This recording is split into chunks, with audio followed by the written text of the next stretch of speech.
You ever have that moment where you realize you can't go back? Not because you don't want to, but because you burned the bridge, and not just a little spark either. I mean, full blown action movie explosion, slow motion, sunglasses on, walking away without looking back, and maybe, just maybe, that's exactly what you needed to do. See, there's this weird little trick our brain plays on us. We start telling ourselves these bedtime stories. Maybe I can fix it. Maybe if I'm patient. Maybe if I just keep smiling, even though my soul is clearly trying to crawl out of my body. Nah. Some things aren't meant to be fixed. Some bridges, they're supposed to burn so bright you can see the next chapter by the light of the flames. And you know what's hilarious? When you first light it up, you feel like the villain in your own story. You're sitting there thinking, oh man, maybe I overreacted. Maybe I should have just sent a polite email instead of, metaphorically setting everything on fire. Meanwhile, life's just sitting there in a lawn chair with a soda like, finally, welcome to the show. Took you long enough. I used to live this tiny, tiny life. Like I was trying to fold myself into a suitcase that was 2 sizes too small, always shrinking, always apologize, always saying yes to things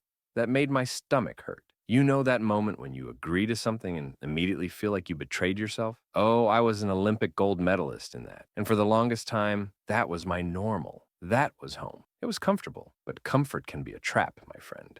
It's like sitting in a jacuzzi that's slowly being turned up to boil. And you're sitting there like, this is fine. I love being soup. Then one day, something snaps. You wake up, you look around, you realize the life you built to survive isn't the life you want to live. It's not even close. And suddenly, the bridge you thought you needed to survive, you realize it's the very thing keeping you stuck. So what do? You don't tiptoe out. You don't write a polite resignation letter to your own fears. You grab the nearest metaphorical match, and you torch that bridge like a boss. And let me be real. It's terrifying. It's disorienting. It's lonely as hell sometimes. I remember sitting alone in my tiny little apartment, lights off, pizza box on the floor, half-eaten granola bar on the counter, looking around like, wow. So this is what winning feels like, huh? Glamorous. No backup plan. No trust fund. Just me. My fear. And a tiny little whisper in my gut that said, keep going. That whisper, it's everything. That's your real compass. You can't tiptoe into a new life. You can't sneak in through the back door, hoping nobody notices. New life doesn't send you a formal invitation and a nice map. You gotta run straight at it. You gotta jump, stumble, belly flop if you have to. You gotta fall flat on your face sometimes and laugh about it later. It's messy, it's awkward. You will absolutely look ridiculous. Like a baby deer learning how to walk, legs wobbling, eyes wide, heart pounding. Some days you'll feel like you've got it all together, chest out, music playing, walking down the street like you're in a movie. And other days, you'll be sitting on the bathroom floor, eating stale Oreos for breakfast at 2 p.m., Googling, is it too late to become a lighthouse keeper? Real life, my friend. Real change is hilarious and tragic and beautiful all at once. And there will be days, dark days, where you're 99% sure you've ruined your life beyond repair. You'll stare at the ceiling, wondering if you should have just stayed quiet, stayed small, stayed safe. You'll play the what if game until 3 a.m. What if I stayed? What if I tried harder? What if I never get another chance? And right when you think it's over, right when you're about to tap out, something tiny, something impossibly small, cracks open inside you. Maybe it's a stupid meme that makes you snort laugh when you haven't laughed in weeks. Maybe it's a text from a friend you forgot you even had. Maybe it's just you waking up one morning, realizing you don't feel as tired as you used to. And it hits you. Maybe you're not broken. Maybe you're just healing. Slowly, quietly, on your own weird, wonderful timeline. You start noticing it, little by little. You're not dragging yourself through the day like you used to. You're not swallowing your words just to keep the peace. You're not clinging so tightly to people who made you feel like you had to earn their love. You start meeting new faces, new laughs. You have a random day that just feels light. You look around and realize this isn't survival anymore. This is life. Your life. Built brick by messy, tear-soaked brick. And let's be real. You're going to lose some people along the way. Oh, it's inevitable. Some folks only love the version of you that was easy to manage, the version that bent until you almost snapped, the version that dimmed your own light because it made them feel more comfortable. And when you stop playing small, when you start glowing a little brighter, oh, they're gonna squint. They're gonna gossip. They're gonna say you've changed. Like that's some kind of crime, and yeah, it's gonna sting. It'll make you second guess yourself on the bad days. You'll wanna grab them by the shoulders and say, no, no, wait.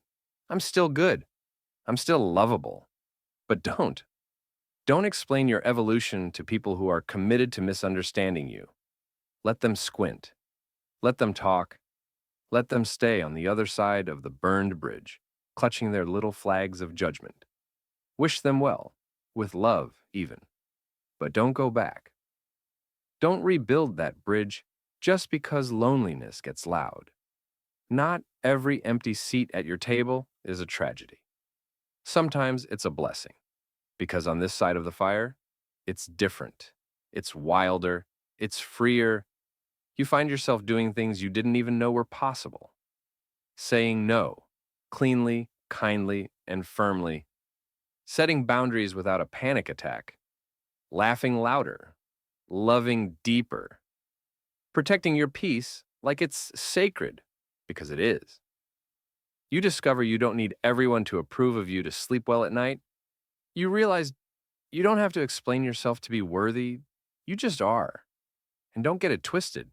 There will still be days you miss the old life. Nostalgia's a sneaky liar like that. It'll whisper, remember how simple it used to be? It'll conveniently forget to mention how much you hurt, how exhausted you were from pretending, how small you had to make yourself just to fit in. Of course it was easier. So is staying in bed all day, binge watching reality shows. So is scrolling your phone into oblivion instead of facing your dreams. But easier isn't the same as better. Easier isn't free. Easier was killing you slowly, smiling on the outside, shrinking on the inside. Every tear you cry now, that's not weakness. That's not failure. That's old weight finally leaving your body. That's you wringing out all the survival mode coping you no longer need. Every awkward first step you take, that's new muscles growing where fear used to live. Every terrifying decision you make to move forward, even when your voice shakes, even when your hands tremble, that's a foundation being laid for a life that's actually worth living. A life that feels like home in your own skin. So if you're sitting in the messy middle right now, knee-deep in the ashes of what you used to be, wondering if you're crazy for dreaming of more, you're not crazy. You're becoming. You're shedding the old you, the one who thought survival was the best you could hope for. It's painful. It's uncomfortable. It's downright ugly sometimes. But oh, my friend, on the other side of this, you won't even recognize yourself. You'll be stronger, softer, sharper, wiser. You'll laugh louder. You'll live bigger. You'll love deeper. And you'll never, ever want to go back to the cage you once called home. And when, not if, but when, your mind starts panicking, when that tiny voice creeps in whispering, maybe you should turn back. Maybe it was safer there. Maybe you should try rebuilding that old bridge. Smile. Smile like you know a secret, because you do. You know that the best things in life happen after the bridge burns, after the fear, after the fall, after the leap of faith you barely thought you could survive. Maybe one day, you'll be sitting at a dinner table with people who truly see you, or working a job that lights you up, or dancing barefoot in a living room you built with your own two hands. And you'll pause, you'll look around, and it'll hit you like a tidal wave of gratitude. This is it. This is my real life. And I made it here because I didn't give up when it got ugly. I didn't quit when it got lonely. I didn't run back to safety. I let it burn. Burn the bridge. Burn it with fierce love for yourself. Burn it with thankfulness for the lessons. Burn it with a fire so bright the next version of you can find their way home by the light of your courage. And when it gets dark, when it gets scary, when it gets lonely, Remember, you're not soup. You're not stuck. You're not lost. You're finally gloriously free.